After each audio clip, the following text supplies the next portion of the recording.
كلنا ماشيين في طريق وكلنا على الله. أنا هنا هتكلم عن العملية التدريبية، والتدريب عامل كده زي شارع والكل ماشي فيه. في مدرب هيوصل في موعد، والتاني هيوصل متأخر، والتالت مش هيتحرك من مكانه. هو ده شكل المدرب مع لعبته.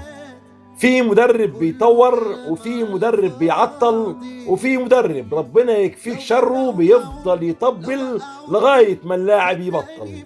هو ده الواقع اللي احنا عايشين فيه. السلام عليكم ورحمة الله تعالى وبركاته. معكم الكابتن سعيد المصري. في البداية كده لازم تصلي على حبيبك النبي. دايما بقول ان التدريب قصة بحكيها دايما للمدربين واللاعبين، والقصة عندي هنا الوجبة اللي انت بتاكلها اكيد فيها نفس، والنفس سر من اسرار الطبخة.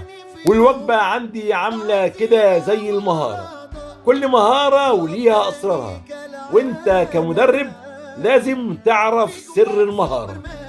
معانا يوسف وسارة ومعاذ، وهدفنا اليوم الجري بالكرة. احنا عندنا في كل هدف او مهارة انت هتشتغل عليهم عندنا فيهم اسرار، والاسرار دي مفتاح لنجاح هدفك. اول سر من اسرار الجري بالكرة هو الفكرة اللي انت هتشتغل عليها من خلال هدفك. اتنين، المساحة اللي انت هتشتغل فيها. هسهلها لك وهبسطها لك وهفسرها لك. لازم نفرق بين العنوان والهدف. والعنوان عندنا الجري بالكرة، والأهداف الجري بالكرة والدريبل والتحكم والسيطرة والزجزاج وتغيير الاتجاه. كل هدف من الأهداف محتاج مساحة وزمن معين. دمتم في حفظ الله، وتحياتي ليكم وعلى الله التسهيل، والسلام عليكم ورحمة الله تعالى وبركاته.